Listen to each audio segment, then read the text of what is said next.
సోదరులారా సోదరీమల్లారా, అల్హమ్దులిల్లా ఈరోజు చాలా సంతోషకరమైన విషయం ఏమిటి అంటే ఒక నూతన మస్జిద్ యొక్క నిర్మాణం. ప్రపంచంలో ప్రతి మనిషికి కూడా ఉండేటువంటి ఒక కోరిక ఏమిటి అంటే ఎప్పటికైనా ఒక సొంత ఇల్లు అనేది నా జీవితంలో నేను కట్టుకోవాలి అని ప్రతి మనిషికి ఉండే కోరిక సర్వసాధారణంగా. కానీ ఒక ముస్లింగా, ఒక విశ్వాసిగా, ఒక ముస్లిం యొక్క హృదయంలో, విశ్వాసి యొక్క హృదయంలో ఏముండాలి అంటే నా జీవితంలో నాకు సొంత ఇల్లు ఉన్నా లేకపోయినా నేను అల్లా ఆరాధన చేసుకునేందుకు, నేను ప్రశాంతంగా అల్లా యొక్క నామస్మరణ చేసుకునేందుకు, నేను ప్రశాంతంగా అల్లా యొక్క గ్రంథం ఖురాన్ పఠించేందుకు ఒక మస్జిద్ అయితే మా ఊర్లో కావాలి అని ప్రతి విశ్వాసి యొక్క హృదయంలో తప్పకుండా ఉండవలసిన కోరిక. నేను ఈ మాట ఎందుకు చెప్తున్నానంటే సోదరులారా సోదరీమల్లారా, అంతిమ ప్రవక్త, ఆఖరి ప్రవక్త, ఇమాముల్ అంబియా జనాబే ముహమ్మదుర్ రసూలుల్లాహ్ సల్లల్లాహు అలైహి వసల్లం ఎప్పుడైతే మక్కాను విడిచిపెట్టి మదీనా వచ్చారో మొట్టమొదటిగా ప్రవక్త వారు తాము నివసించడానికి, తాము విశ్రాంతి తీసుకోవడానికి, తాము సంసార జీవితాన్ని గడుపుకోవడానికి ఇల్లు కోసం ఆతృత పడలేదు, ఇల్లు కోసం ఆశపడలేదు. ప్రవక్త వారు ఆతృత పడింది, ప్రవక్త వారు ఆశపడింది, ప్రవక్త వారు కోరుకున్నది మక్కా నుంచి మదీనా వచ్చిన వెంటనే ఏమిటి అంటే ఇక్కడ ఒక మస్జిద్ నిర్మించాలి అని. మదీనాలో ఏం నిర్మించాలని, ఏం నిర్మించాలి? మస్జిద్, అల్లా యొక్క గృహం, అల్లా యొక్క గృహం నిర్మాణం అవ్వాలి. అప్పటికి ప్రవక్త వారికి అక్కడ ఇల్లు లేదు.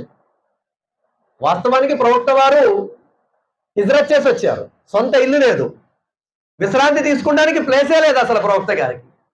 కానీ ప్రవక్త గారి కోరిక ఏంటంటే ఇక్కడ అల్లా యొక్క ఆరాధన చేయడానికి ఒక మస్జిద్ కావాలని ప్రవక్త వారు మొట్టమొదటి ఆశపడ్డారు.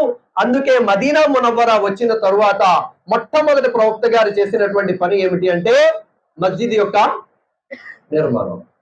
మస్జిద్ యొక్క నిర్మాణం. ఆ మస్జిద్ యొక్క పేరు ఏమిటండి? మస్జిదే నబవి కాదు, మస్జిదే కుబా. మస్జిదే కుబా. సోదరులారా సోదరీమల్లారా, మహాప్రవక్త ముహమ్మద్ సల్లల్లాహు అలైహి వసల్లం మస్జిదే కుబా నిర్మించారు.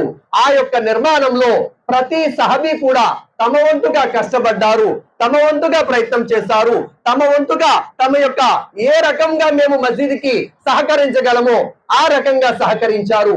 ఎందుకు అంటే జనాబే ముహమ్మద్ రసూలుల్లాహ్ సల్లల్లాహు అలైహి వసల్లం తెలియజేశారు, అల్లాకి ఈ ప్రపంచంలో చాలా ఇష్టమైన ప్రదేశం మస్జిద్ అన్నారు అల్లాహ్కి నబీ సల్లల్లాహు అలైహి వసల్లం. అల్లాహకు చాలా ఇష్టమైన ప్రదేశం ఏమిటి భయ్? ఏమిటి హాఫీజా? మస్జిద్. అల్లాహకు చాలా అసహ్యకరమైన, ఇష్టం లేనటువంటి ప్రదేశం ఏమిటి అంటే బాజార్ అన్నారు అల్లాహ్కి నబీ సల్లల్లాహు అలైహి వసల్లం. అల్లాహకి ఇష్టమైన ప్రదేశం ఏంటండి? మస్జిద్. అల్లాహకి ఇష్టం లేని ప్రదేశం ఏంటి భయ్? బజార్. మనకిష్టమైంది ఏంటి? బజార్. అందరినీ అనడంలా మాషాల్లా కొద్ది మంది ఉన్నారు, వేళ్ళ మీద లెక్కెట్టచ్చు, వాళ్ళకి మస్జిద్ అంటే చాలా ఇష్టం. కానీ ఎక్కువ శాతం ప్రజలకి బజార్ అంటే బాగా ఇష్టం. అందుకే మీరు చూసారా, ఇదివరకు రోజుల్లో మస్జిద్కి ఉదయాన్నే తహజుద్కే మౌజూద్ సాబ్ కనుక తాళాలు తీయకపోతే మౌజూద్ సాబ్ కీలి కోల్తేని తహజుద్ పడినా హమే అనేవారు. ఇప్పుడు ఫజర్ కా హోజీ అంటే ఎవరు ఆతేనే. ఏమిటండి, ఒక 15-20 సంవత్సరాల క్రితం మస్జిద్లో తహజుద్కి గనక తాళం తీయకపోతే, వాస్తవం ఏంటంటే తహజుద్ ఇంట్లో చదువుకోవాలి, నఫిల్ సున్నత్ నమాజ్ ఇంట్లో చదువుకోవాలి. కానీ పెద్దోళ్ళు కాదు మస్జిద్ ఉంది కదా, ఇంట్లో ప్రశాంతత ఉండదు, మస్జిద్ అయితే ప్రశాంతంగా చదువుకోవచ్చు కదా అని చెప్పేసి మస్జిద్కి వెళ్ళిపోయేవారు తహజుద్కే. కొద్దిమంది అయితే మౌజుల దగ్గర తాళాలు తీసేసుకొని మేమే అజాన్ ఇచ్చుకుంటాం, మేమే చూసుకుంటాం, మాకు తాళం ఇచ్చేయండి అనేవారు. ఎందుకని? మస్జిద్ మీద ప్రేమ. సోదరులారా సోదరీమల్లారా, అందుకోసమే అల్లాహ్కే నబీ సల్లల్లాహు అలైహి వసల్లం ఎప్పుడైతే మక్కా విడిచిపెట్టి మదీనా వచ్చారో మదీనాలో మొట్టమొదటి చేసిన పని ఏమిటండి? మస్జిద్ యొక్క నిర్మాణం. మస్జిద్ యొక్క నిర్మాణం. హదీసులో అల్లాహ్కే నబీ సల్లల్లాహు అలైహి వసల్లం చెప్పారు, ఏ వ్యక్తి అయితే ప్రపంచంలో అల్లాహ్ సంతోషం కోసం మస్జిద్ నిర్మిస్తాడో అల్లాహ్ తీర్పు దినం రోజున వారికి స్వర్గంలో ఒక గృహాన్ని నిర్మిస్తాడు అన్నారు. ఎవరైతే ఈ లోకంలో అల్లా కోసం మస్జిద్ నిర్మించారో వారికి స్వర్గంలో ఒక గృహం నిర్మించడం జరుగుతుంది. కానీ దురదృష్టం ఏమిటంటే మస్జిద్ యొక్క నిర్మాణానికి డబ్బులు ఇవ్వడానికి కొద్ది మందికి చేతులు రావు. దేనికి ఇవ్వడానికి భయ్? దేనికి ఇవ్వడానికి సోదరులారా? నా మాట అర్థమవుతుందా లేదా? భయ్ నాకు ఇచ్చిన టైం చాలా తక్కువ. నా ప్రయాణం ఏమో అక్కడ ఫజర్కి మొదలెడితేనేమో ఇక్కడ 11 అయింది. మళ్ళీ జోహర్ తర్వాత 2ంటికి మొదలెడితే 7, 8 అవుద్ది. ఎటొచ్చి 30 నిమిషాల మాట కోసం మౌలానా ఫోన్ చేసి ఎవరు వచ్చేయండి. ఎక్కడైనా ఇస్తిమాలు కూడా జరుగుతాయి కదా, మనోళ్ళు కూడా కొద్దిమంది తెలివిగా 12 बजे जाएंगे लो, अब जाको क्या बैठते, अब जाको क्या सुनते, अब जाको क्या करते. ఏంటంట ప్రాపంచిక పరంగా ఏదైనా పెద్ద మీటింగ్ జరుగుతుంది, ఏదైనా సమావేశం జరుగుతుంది, అక్కడ ఏదైనా అక్కడ లోకల్ గా రాజకీయ నాయకుడు ఎవరో వస్తున్నారు అనగానే 10ంటికి ఆనాజీ అంటే 9:30 बजे, थोड़े लोग 9 बजे चल जाको, वहां किसके बाजू में खड़े तो हमें फोटो में पढ़ते वहां चले जाते చక్కవనా. ఎవరైనా లోకల్ గా ఒక మంచి రాజకీయ నాయకుడు వస్తున్నారంటే 10ంటికి ఆ మీటింగ్ అంటే కొద్దిమంది 9:30కే, కొద్దిమంది 9ంటికి వెళ్ళిపోతారు. ఎవరి పక్కన నుంచి ఉంటే బాగుంటది? ఎవరి పక్కన ఉంటే ఫోటోలు బాగా పడతాం మనం? దీన్ పరంగా, ఇస్లాం పరంగా, నమాజ్ పరంగా, ధర్మం పరంగా 10ంటికి అయ్యా ఇస్తిమా, 10ంటికి స్టార్ట్ అవుతుందంటే 11ంటికి వెళ్ళాలే, 12ంటికి వెళ్ళాలే. అంత త్వరగా వెళ్ళి ఏం చేస్తామైనా, అక్కడికి వెళ్ళి ఏం చూస్తామైనా? మరి ఎందుకు వెళ్తున్నావయ్యా అంటే కర్మకాలి కనుక మనం కనపడలేదు అనుకోండి, ఈ ముజాహిద్ మౌలానా, ఈ హుసేన్ గారు, వాళ్ళ గౌస్ గారు వీళ్ళంతా కమిటీలు వేస్తారు చూసారు, అప్పుడు అడిగేస్తారు ఏంటంటే రాలేదు మన ఇస్తిమాకి, ఎందుకు ఆ మాట పడతాం, ముందు వెళ్ళిపోతే గొడవ వదిలిపోతుంది కదా, ఏదో గంట ముందెల్లా కనపడి వచ్చేయచ్చు. ఈ రకమైన నియతులు అయిపోయినాయి మనలో కొద్దిమంది, అల్లా క్షమించుగాక. సోదరులారా, సోదరీమణులారా, మస్జిద్ యొక్క నిర్మాణం కోసం డబ్బులు ఇవ్వడానికి కొద్దిమంది చాలా బాధపడతారు. హదీసులో అల్లాహ్కే నబీ సల్లల్లాహు అలైహి వసల్లం తెలియజేశారు, ఎవరైతే ఈ ప్రపంచంలో మస్జిద్ యొక్క నిర్మాణం చేస్తారో అల్లాహ్ వారికి స్వర్గంలో గృహ నిర్మాణం చేస్తాడు. ధార్మిక గ్రంథాల్లో రాయడం జరిగింది, మస్జిద్ యొక్క నిర్మాణం కోసం ₹1 ఏ వ్యక్తి అయితే ఖర్చు పెడతాడో దానికి అల్లాహ్ తబారక వ తఆలా చాలా ఉన్నతమైన, అత్యున్నతమైనటువంటి ప్రతిఫలం ప్రసాదిస్తాడు. కానీ దురదృష్టం ఏమిటంటే మస్జిద్ నిర్మాణం జరిగింది అంటే అమ్మో చాలా కష్టాలు అయిపోతాయి, కష్టాల పాలైపోతాం మనం. ఏంటండి, మస్జిద్ నిర్మాణం జరిగితే ఏమవుతాం మనం? కష్టాల పాలైపోతాం. ఎందుకని? అదే మౌజుని పెట్టాలి, ఇమాముని పెట్టాలి, మళ్ళీ కరెంటు బిల్లు కట్టాలి, ఇవన్నీ అంటే మన వల్ల కాదు. దానికంటే మస్జిద్ నిర్మాణం అవ్వకపోతే గొడవ ఉండదు. ఇది కొద్ది మందిలో ఆలోచన.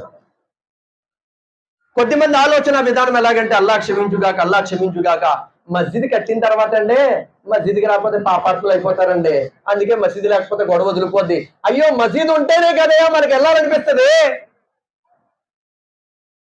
మస్జిద్ ఉంటే కదా మన మనసు మారి ఏదో రోజున అల్లాహ్ యొక్క గృహంకి వెళ్తాం. లేనంతసేపు గొడవ ఏంటి? మాకు మస్జిద్ లేదు, మాకు మస్జిద్ లేదు, మాకు మస్జిద్ లేదు. కట్టిన తర్వాత గొడవ ఏంటి? కట్టిన తర్వాత గొడవ ఏమిటంటే, ఏమంటే మీరు మసీదుకి ఆ ప్రెసిడెంట్ నెట్టారండి, ఆయన అంటే పడదు నాకు, అందుకోసం మసీదు రాట్లా. ఏంటంట? అల్లాహ్ క్షమించుగాక. మనకే మనస్పర్ధాలు ఉన్నాయనుకోండి, ఇంట్లో చూసుకోవాలా. మన కోపాన్ని ఎక్కడ చూపిస్తారో, ఎక్కడ? మస్జిద్లో చూపిస్తారు. కొద్దిమంది బిజినెస్ లో ₹10 కలిసి వస్తున్నాయి అనుకోండి, మాట్లాడలేని వ్యక్తితో కూడా బాయ్ బాగున్నారా, అస్సలాము అలైకుం, బాయ్ బాగున్నారా, ఎందుకని ₹10 కలిసి వస్తున్నాయి కాబట్టి మనం మాట్లాడకపోయినా ఈగోని తగ్గించేసుకొని ఆ ₹10 కావాలి కాబట్టి మాట్లాడేస్తాం. ఇక్కడ మసీదు విషయం వచ్చేసరికి మీరు మాకు ఇష్టం లేని మామూలు పెట్టారండి, మీరు మాకు ఇష్టం లేని ప్రెసిడెంట్ పెట్టారండి, ఏ వంక నేను దొంకటి లాగాడని చెప్పి రావడానికి మనసు లేక ఈ వంకలన్నీ పెడుతుంటారు కొద్దిమంది. అల్లాహ్ క్షమించుగాక. సోదరులారా సోదరీమణులారా, మస్జిద్ యొక్క నిర్మాణం, అల్లా యొక్క గృహ నిర్మాణం, ఇది చాలా సంతోషకరమైన విషయం. అయితే సోదరులారా సోదరీమణులారా, మస్జిద్ యొక్క నిర్మాణం తరువాత మీరు నేను మనందరం చేయాల్సినటువంటి పని ఏమిటి అంటే, మొట్టమొదటి పని ఏమిటి అంటే, మస్జిద్ నుంచి మనము మన యొక్క పిల్లలకు మరియు మగవాళ్లకు ఆడవాళ్లకు మనందరం ఎవరైతే మస్జిద్ నిర్మాణంలో మనందరం బాధ్యత పంచుకున్నామో మనందరి బాధ్యత ఏమిటి అంటే వారి విశ్వాసాన్ని రక్షించాలి. ఏం రక్షించాలి మరి? ఏం రక్షించాలి? నమాజులో అటు ఇటు అయింది, అల్లా క్షమించే ఆలోచన చేస్తే, అంటే అల్లా క్షమించాలి అనుకుంటే క్షమిస్తాడా లేదా భయ్? నమాజులో అటు ఇటు అయింది, అల్లా తలుచుకున్నాడు, క్షమించాలని ఫిక్స్ అయిపోయాడు, అవుద్దా లేదా? ఏం భయ్? ఉపవాసాల్లో అటు ఇటు అయింది, అల్లా క్షమించాలి అని ఫిక్స్ అయిపోయాడు, అవుద్దా లేదా? అవుద్ది కదా. అలాగే దాన ధర్మాల విషయంలో అటు ఇటు అయింది, అల్లా క్షమించాలి అనుకున్నాడు, ఆయన ఫిక్స్ అయిపోయాడు, అవుద్దా లేదా? కానీ అల్లా క్షమించను అని చెప్తుంది ఏంటి? ఇన్నల్లాహ లా యగ్ఫిరు అయ్యుష్రక బిహి వయగ్ఫిరు మా దూన దాలిక లిమన్ యషా. నిశ్చయముగా అల్లా తాను తలిస్తే ఏ పాపాన్నైనా క్షమిస్తాడు, కానీ ఒక్క పాపం క్షమించడు. అది ఏమిటి అంటే షిర్క్. అదేమిటండి? అదేమిటి భయ్? షిర్క్, అల్లాకు సాటి కల్పించడం. అల్లాతో పాటు మనం అల్లాకి వేరొకరిని పూజించడం, అల్లాలా అర్జించడం, అల్లాలా వేడుకోవడం అల్లాతో కూడా అవుతుందండి, అక్కడికి వెళ్తే కూడా అవుతుంది. అల్లా కూడా చేస్తాడండి, ఎక్కడికి వెళ్తే చేస్తాడు. అల్లా కూడా మన మొరలు వింటాడండి, ఆయన కూడా మన మొరలు వింటాడు. దీన్ని ఏమంటారంటే షిర్క్ అంటారు. షిర్క్, దీన్ని ఏమంటారు సోదరులారా? షిర్క్ అంటారు. మాకు ఇస్లాం గురించి తెలియనప్పుడు 2002 దాకా కూడా క్రిస్టియానిటీలో ఉన్నాం. ఎందులో ఉన్నాం మరి? పబ్లిక్ గానే చెప్తా, నేనేమి సిగ్గుపడేది లేదు, దాచుకునేది లేదు, దాపరికాలు లేవు, వాస్తవం ఇదే కదా. మా సంఘం ఫెలోషిప్, మా ఫాస్టర్ చంద్రపౌల్ గారు, ఎవరైనా మధ్యలోంచి వీడియో రికార్డ్ చేస్తే దయచేసి ఆపండి. ఈ వీడియో బయటికి వెళ్ళిందంటే వీళ్ళు ఏం చేస్తారంటే అయినా లోపల క్రిస్టియన్ అంటే అని చెప్పి మొత్తం ఇది ప్రచారం చేస్తారు. అలా వద్దు. ఫుల్ వీడియో ఎప్పుడు ఉంటుంది? తెలుగు ఇస్లాం అనేది నాది ఒక యూట్యూబ్ ఛానల్ ఉంది, 2,60,000 మంది ఉన్నారు అల్హమ్దులిల్లా. అందులో ఫుల్ వీడియో ఉంటది, మీరు అందులో చూసుకోండి. ఎందుకంటే సగం సగం కట్ చేస్తే ఇమాం గారికి అఫ్రోజ్ భాయ్ ఎలాగ అన్నాడు, ముతవల్లిని ఎలాగ అన్నాడు, ఇదంతా తప్ప. అసలు పూర్తిగా ఆయన ఏమన్నాడు అదేనంటారా నాయన? అసలు పూర్తిగా ఆయన ఏమన్నారు? మాకు ఇస్లాం గురించి తెలియనప్పుడు, మేము క్రిస్టియానిటీలో ఉన్నప్పుడు 2002 వరకు ఫెలోషిప్ మాది సంఘం. మా ఫాస్టర్ చంద్రపౌల్ గారు ఆది కాండం, సంఖ్యాకాండం, లేవియా కాండం, ద్వితీయోపదేశ కాండం, మత్తయి సువార్త, యోహాన్ సువార్త, ఇలాగ ఇవన్నీ చెప్తూ ఉండేవారు తప్ప మా అమ్మగారు ఎప్పుడు ఇస్లాం గురించి చెప్పరా, ఖురాన్ గురించి చెప్పరా, అల్లా గురించి చెప్పరా, ప్రవక్త గారి గురించి చెప్పరా. ఎందుకంటే మా అమ్మగారాలకు కూడా తెలియదు, మా నాన్నగారాలకు కూడా ఇస్లాం అంటే తెలియదు. కానీ అల్లా తబారక్ తఆలా ఖురాన్ మజీద్ అన్నాడు, ఏమన్నాడు? ఇన్నక లా తహదీ మన్ అహబబ్త వలకిన్ అల్లాహ్ యహదీ మన్ యషా. ఏ అల్లాహ్కే నబీ, మీరెవరు కోరుకుంటే వాళ్ళకి హిదాయత్ ఇవ్వలేరు, నేను ఎవరు కోరుకుంటానో వాళ్ళకి హిదాయత్ ఇస్తా, నేను మారుస్తా. ఏమంటున్నాడు అల్లా తబారక్ తఆలా? ఓ ప్రవక్త, మీరెవరికి కోరుకుంటారో అల్లా వాళ్ళకి హిదాయత్ ఇవ్వడు, అల్లా ఎవరికి కోరుకుంటాడో వాళ్ళకి అల్లా హిదాయత్ ఇస్తాడు, వాళ్ళకి ఇస్లాం యొక్క భాగ్యం ఇస్తాడు. అందుకోసమే సోదరులారా సోదరీమణులారా, మొట్టమొదటిగా మనందరి యొక్క బాధ్యత ఏమిటి అంటే, ఇక్కడ ఉన్నటువంటి ఎంతమంది అయితే మస్జిద్ యొక్క పెద్దలు మనందరం ఉన్నామో మన బాధ్యత ఏమిటి అంటే, మన మగవాళ్ళ యొక్క విశ్వాసం, మన ఆడవాళ్ళ యొక్క విశ్వాసం, మన పిల్లల యొక్క విశ్వాసం, మొట్టమొదటిగా తౌహీద్ అంటారు దీన్ని, ఏక దైవారాధన.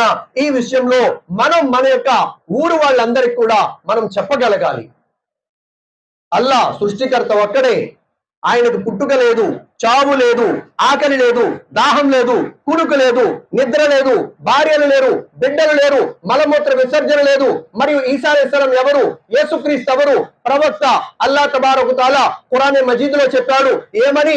మేము ఒక ప్రవక్తను పంపించాము, ఆయన చనిపోయినటువంటి వారిని మా ఆజ్ఞతో బ్రతికించేవారు, కుష్టి రోగులకి మా ఆజ్ఞతో స్వస్థతనిచ్చేవారు. ఈసా అలైహిస్సలాతు వస్సలాం కోసం అల్లా తబారక్ తఆలా ఖురాన్ మజీద్ లో సూరా మరియంలో చెప్పాడు, సూరా మాయిదా దర్గాలో చెప్పాడు. తీర్పు దినం రోజున అల్లా తబారకు తాలా హజరత్ మరియం అలైహిస్సలాం యొక్క కుమారుడు ఈసా అలైహిస్సలాంతో అల్లా అడుగుతాడు, ఓ ఈసా, నీవు నన్ను కాదని నిన్ను ఆరాధించమని చెప్పావా, నిన్ను పూజించమని చెప్పావా అని. అప్పుడు ఈసా అలైహిస్సలాం అంటారు, ఓ అల్లా, నీవు పవిత్రుడు, ఏ మాట చెప్పే అధికారం నాకు లేదు, ఆ మాట నేను ఎలా చెప్తాను, నేనేం చెప్పాను, ఇన్నల్లాహ రబ్బీ వ రబ్బుకుం, ఓ ప్రజలారా, నా పోషకుడు అల్లా, మీ పోషకుడు కూడా ఆయనే, ఇదే నేను చెప్పానని ఈసా అలైహిస్సలాతు వస్సలాం కూడా తీర్పు దినం రోజున నాకేం సంబంధం లేదల్లా అని చెప్పి అల్లా దగ్గర చేతులు దులిపేసుకుంటారు. సోదరులారా, సోదరీమణులారా, అందుకోసమే మనం ముఖ్యంగా మన యొక్క విశ్వాసం అల్లా ఒక్కడే, ఆయన తప్ప వేరే ఆరాధ్య దైవం లేడు. అందుకే మనం నమాజ్లో చదువుతాం కదా, ఇయ్యాక నఅబుదు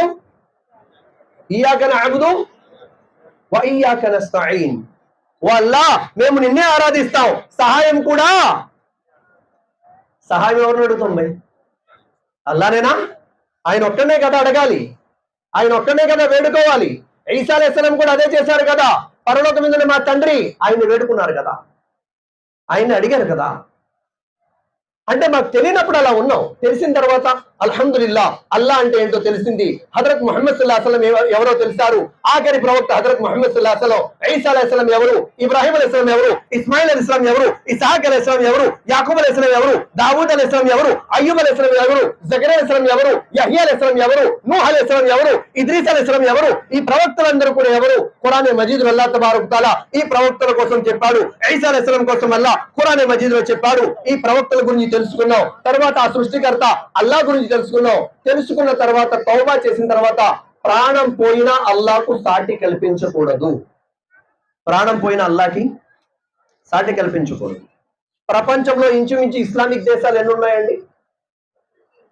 50 పైనే కదా, అంతేనా? 50 పైనే కదా. ఎక్కడ చూసినా మీరు చూడండి, మీరు అత్తిల్లో, నేను ఎక్కడైతే ఇమాంగా 13 ఏళ్ళు చేశానో అత్తిల్లో చూడండి, అజాన్ ఏమొస్తుంది? అల్లాహు అక్బర్ అల్లాహు అక్బర్, అంతే కదా, అంతే కదా భయ్. దెందుకూరులో అల్లాహు అక్బర్ అల్లాహు అక్బర్, అంతేనా? ఆంధ్ర అంతా అల్లాహు అక్బర్ అల్లాహు అక్బర్, తెలంగాణ అల్లాహు అక్బర్ అల్లాహు అక్బర్, అమెరికా అల్లాహు అక్బర్ అల్లాహు అక్బర్, అరబిస్తాన్ అల్లాహు అక్బర్ అల్లాహు అక్బర్. అంటే ప్రపంచం ఎన్ని దేశాలు ఉన్నాయో, ఎన్ని ప్రదేశాలు ఉన్నాయో, ఎక్కడైనా సరే మనందరం చెప్పేటువంటి ఒకే ఒక అజాన్ లో మొట్టమొదటి పలుకులు అల్లాహు అక్బర్ అల్లాహు అక్బర్, అల్లా అందరికంటే గొప్పవాడు, అల్లా అందరికంటే గొప్పవాడు, అష్హదు అల్లా ఇలాహ ఇల్లల్లాహ్, నేను సాక్ష్యం ఇస్తున్నాను అల్లా తప్ప వేరు ఆరాధ్య దైవం లేడు అని, వేరు ఆరాధ్య దైవం లేడు అని. అష్హదు అన్న ముహమ్మదుర్ రసూలుల్లాహ్, నేను సాక్ష్యం ఇస్తున్నాను హజరత్ ముహమ్మద్ సల్లల్లాహు అలైహి వసల్లం అల్లా యొక్క ప్రవక్త అని. హయ్య అలస్ సలాహ్, రండి నమాజ్ వైపు. హయ్య అలల్ ఫలాహ్, రండి సాఫల్యం వైపు. అంటే ప్రపంచంలో ఎక్కడైనా సరే, ఎన్ని ప్రదేశాలకు వెళ్ళినా సరే అజాన్లో మార్పు లేదు, అజాన్లో మార్పు లేదు. అంటే చెప్పే మాట ఉద్దేశం ఏంటంటే, ప్రపంచంలో మనం ఎక్కడికి వెళ్ళినా, ఎక్కడ తిరిగినా ఆ ఒకే ఒక్క అల్లా గొప్పతనం మనకు వినపడుతుంది.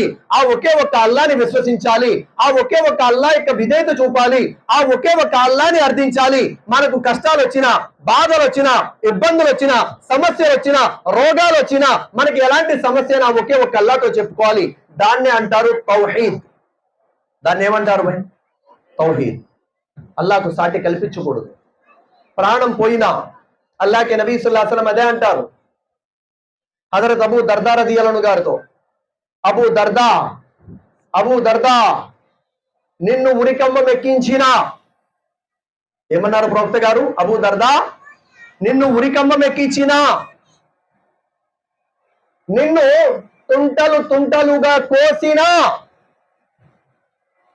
నిన్ను అగ్నిలో వేసి కాల్చిన, నీ నాలుకపై అల్లా యొక్క ఏకత్వం మాత్రమే రావాలి. అల్లా యొక్క ఏకత్వం మాత్రమే, లా ఇలాహ ఇల్లల్లాహ్, ఇదొక్కటే రావాలి మీ నాలుక. సోదరులారా సోదరీమల్లారా, అందుకోసమే ఆ ఒకే ఒక్క అల్లాని ఆరాధించాలి, ఆ ఒకే ఒక్క అల్లాని విశ్వసించాలి. ఇది మనందరి యొక్క మొట్టమొదటి బాధ్యత. రెండవ బాధ్యత, ఇక్కడ ఎంతమంది అయితే ఆడవాళ్ళు ఉన్నారో, ఖవాతీన్ ఉన్నారో, వారితో నా యొక్క దరఖాస్తు, వారితో నా యొక్క విన్నపం, నా యొక్క రిక్వెస్ట్ ఏమిటి అంటే, ఒక ఇల్లు మంచిగా మారాలి అన్న ఆడవాళ్ళ చేతుల్లోనే ఉంటుంది, మంచిగా కాకుండా చెడిపోవాలన్నా ఆడవాళ్ళ చేతుల్లోనే ఉంటుంది. ఈ మాట నేను ఎందుకు చెప్తున్నానంటే, మొట్టమొదటిగా మాకు ఇస్లాం గురించి తెలియనప్పుడు మా ఇంట్లో ఎక్కువగా క్రిస్టియానిటీ వైపు వెళ్ళింది ఎవరంటే మా అమ్మగారే. క్రిస్టియానిటీలో ఎక్కువగా తిరిగింది ఎవరండి? ఎవరు భయ్? నా జన్మనిచ్చిన తల్లి ప్రొద్దున్నే 3 గంటలకి 4 గంటలకి ప్రార్థన చేసేసేది లేచిపోయి, ప్రియా పరులకు మీద నా తండ్రి నీకే వందనములు స్తోత్రములు అయినా ఈ బిడ్డని ముట్టి స్వస్థపరచండి తండ్రి అని చెప్పేసి నేను అప్పటికి లేచేవాడిని కాదు. మా అమ్మగారు మోకాళ్ళ మీద కన్నీళ్లతో కార్చో ప్రార్థన చేసేస్తూ ఉండేవారు. మనం ఫజర్ నమాజుకి లెగటానికి నానా తంటాలు పడతాం. మా అమ్మగారు క్రిస్టియానిటీలో ఉండి 4 గంటలకి 3 గంటలకు లేచి ప్రేయర్ చేసేవారు, ప్రార్థన. ఎప్పుడైతే మా తల్లికి అల్లా హిదాయత్ ఇచ్చాడో, ఇస్లాం యొక్క భాగ్యం ఇచ్చాడో, అల్హమ్దులిల్లా, మొట్టమొదటిగా మా సొంత ఊరు పాలకొల్లు బ్రాడీపేటలో ధైర్యంగా చర్చికి వెళ్ళిపోయేది ఎవరంటే మా అమ్మే. మొట్టమొదటిగా బ్రాడీపేటలో ఇస్లాం వైపు వచ్చి మక్కా వెళ్ళింది ఎవర్రా అంటే అఫ్రోజ్ వాళ్ళ అమ్మ.